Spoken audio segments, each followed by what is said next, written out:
The following is a clip from Thunderfoot's latest video. Christianity and science. Now let's establish the value of those contributions in different fields from a smart man in order to get a feel for which of these forms of work has a greater value to mankind. This is called a false dichotomy, which is an informal fallacy in basic logic and can be found in the majority of Thunderfoot's videos and is the foundation of his evangelical efforts to preach the scientism gospel here on YouTube.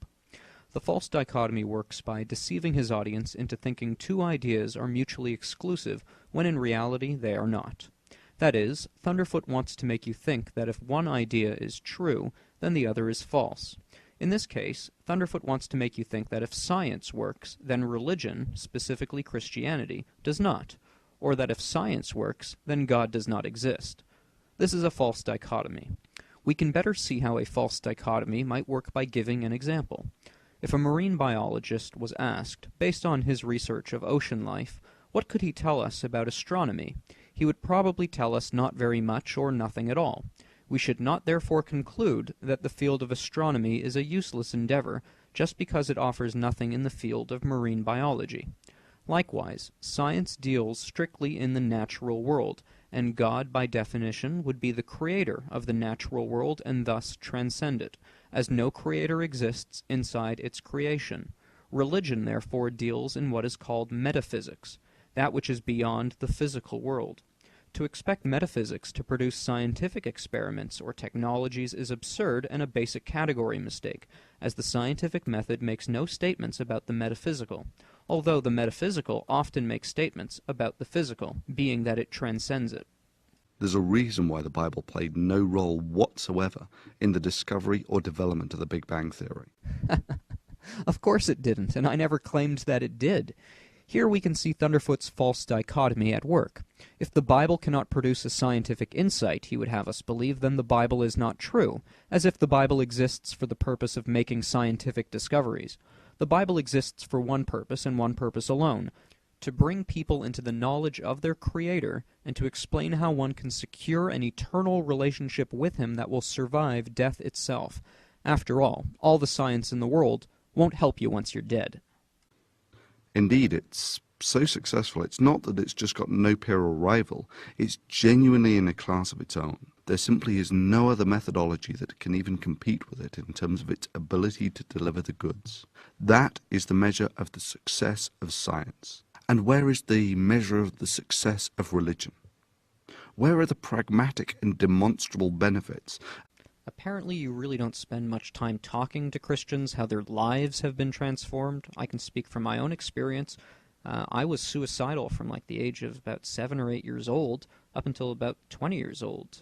I have scars on my wrists. Jesus Christ saved me from a life of meaningless depression and suicidal thoughts, and now I'm actually, other than the misery of a lot of what goes on YouTube, a pretty happy guy. I have hope, and I have joy, and I actually have motivation for getting up in the morning. And that's all thanks to Christianity. It has given me a reason to live, and millions of other people. I can provide a link up on the screen about a guy who was born without legs and without arms, who's actually a very successful and happy man. And why? Because of Christ. I know for a fact you, Thunderfoot, and other atheists suffer from depression. It's evident in your voice and the way you talk and your worldview. And after all, how can you not? I distinctly remember my depression beginning when I was in grade 1, when I was taught evolution and started arguing with my teachers in Hebrew school about why I didn't believe in God anymore. Man is designed, we need God. It is the very purpose of our existence. Without God, life is meaningless, and dark and death is going to absolutely obliterate us, and there is no hope for the future. That is simply a fact of atheism, that it leaves you without hope, and it cripples your ability to live a hopeful, joyful life. So Thunderfoot seems to expect Christianity to be able to build a space shuttle, as if that was Christianity's main aim. Now, it is true that Christianity makes certain claims about the natural world. In fact, the first thing we read in the Bible is a claim about the natural world, that in the beginning, God created the heavens and the earth. Now, while it is true that no information in the Bible contradicts what is known about the beginnings of the universe, after all, the Big Bang Theory states that the universe had a definitive beginning as space and time expanded, which is precisely what the Bible teaches. The Bible does not tell us how to discover this by way of a method.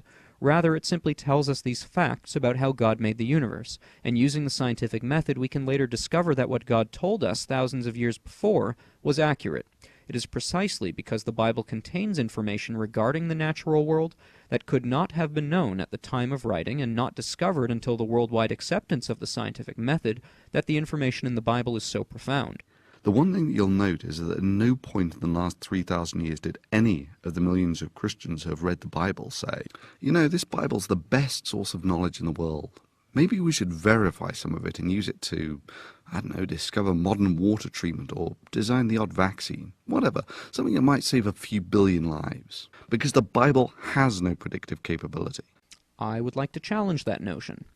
3,000 years ago, the Bible described the paths of the seas in Psalm chapter 8. In the 19th century, the father of oceanography, named Matthew Murray, after reading Psalm 8, researched and discovered ocean currents that follow specific paths through the seas. Utilizing Murray's data, marine navigators have since reduced by many days the time required to traverse the seas. So, Thunderfoot, your claim that the Bible has never aided scientific research is simply false. Because the Bible has no predictive capability. The Bible does, in one sense, make scientific predictions. That is, what it says predicts something we will later discover. And yet the Bible itself cannot provide a method to make said discoveries because it provides no method for doing so, which also means it was not the scientific method that led the biblical authors to their keen insights regarding the natural world. The question, then, is, how did the authors of the Bible know these things that only science allowed us to discover within the last few hundred years? It is for this reason that people like Sir Isaac Newton, myself, and millions of others believe that the Bible is not just the invention of primitive minds, but the self-revelation of God, who gave a witness of himself, written down, containing information that validates his claims to being the Creator, who alone knows that which man does not know. Science serves to validate the authenticity of the Bible's claims to divine inspiration, since it is only through science or divine revelation that man could have known the things in the Bible, and we know it wasn't science. Well, it's time to put that to the test, PCS. Time to show that your God and your Bible have predictive capability. All you have to do is come up with some great Nobel Prize-winning discovery between you and your God and source it to the Bible. Or for that matter, any scientific discovery. But please, PCS, prove me wrong. All right, Thunderfoot, I've given you one. But frankly, it doesn't matter if I gave you 100 or 500. You still wouldn't become a Christian, and I'll tell you why. You hate God. I mean, just listen to yourself when you say the word God. And your God, and your God, God. It's like Voldemort, the word you dare not say.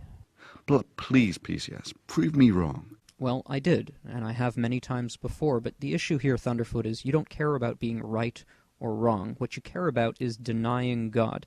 I mean, you'd think that the atheists would be most interested in arguments, but here's a video, one of the most popular on Thunderfoot's channel, where I apologize to him over a certain DMCA issue, and it gets 350,000 hits, as if it's the most exciting thing in the world to see a creationist apologize. Why? Because to people who hate God, this somehow legitimizes their position. It has nothing to do with intellectual integrity or arguments or persuasiveness. It only has to do with defamation of character, ad hoc attacks, and whatnot, which is, of course, the majority of Thunderfoot's videos. The fact that you call me PCS... But please, PCS, please, PCS, please, PCS. For those of you who don't know, PCS stands for Poster Boy for Creationist Stupidity. Apparently, Thunderfoot never got past the infatuation with calling people nicknames in kindergarten. Obviously, the nickname implies that creationism is stupid, the idea that God exists and that he created everything, even though there's nothing more natural than believing that the creation is created. After all, if matter, time, and space had a beginning, it must have had a cause. And Thunderfoot doesn't appreciate the fact that science has actually done much to confirm the Bible and what it says, as I've demonstrated in this video. But concerning nicknames, I don't know, man. If I was a 40-year-old single man who made my YouTube career by picking on someone of the same gender who was half my age, all kinds of questions would come up. But you know what? If I was going to sink to your level and give you a punchy little nickname, I would name you PMS, which would stand for Pathetic Mouthpiece of Satan. But I'm not going to sink to your level because, Thunderfoot, honestly, in seriousness, I'm not your enemy. I'm your friend. I've been trying to reach out to you for years now. And every time I reach out my hand, you just bite it. My entire purpose on YouTube, the reason I get up every day and put up with the abuse that people like you put me through, is because I actually genuinely care about your eternity. The Bible makes a prediction, another prediction. This isn't necessarily a scientific one, but it is true, and it will come true of you if you don't take heed. The Bible says there is a place that God has prepared for lawbreakers, people who hate him, who disobey him, a place called the lake of fire. It's a place of eternal torment, and you're on your way, and you've deceived an entire group of people, thousands and thousands of people. You've made them hate God and hate Christians, and you've aided in their damnation. And so I'm reaching out to you again, as always, putting my neck out on the line, just trying to bring you to the knowledge of the truth, even though I know I get a lot of flack for it. So anyways, I'm going to put some links up on the screen you guys can check out. Science and religion are not contrary to each other. In fact, I became a Christian because I was an atheist, I believed in the theory of evolution, and science, the study, the systematic study of the natural world, through observable evidence, through testing, through repetition, has demonstrated that evolution, which was the foundation of my worldview, is false. It's for that reason that I came to the knowledge of the truth. So check out some of the links on the screen, check out my website, check out my YouTube channel, and be a little more skeptical of Thunderfoot. He is closed-minded, he does have an agenda, and he is a religious man. He preaches his gospel. He is evangelistic. He wants to convert you. He's no different than me, other than the fact that I'm right and he's wrong.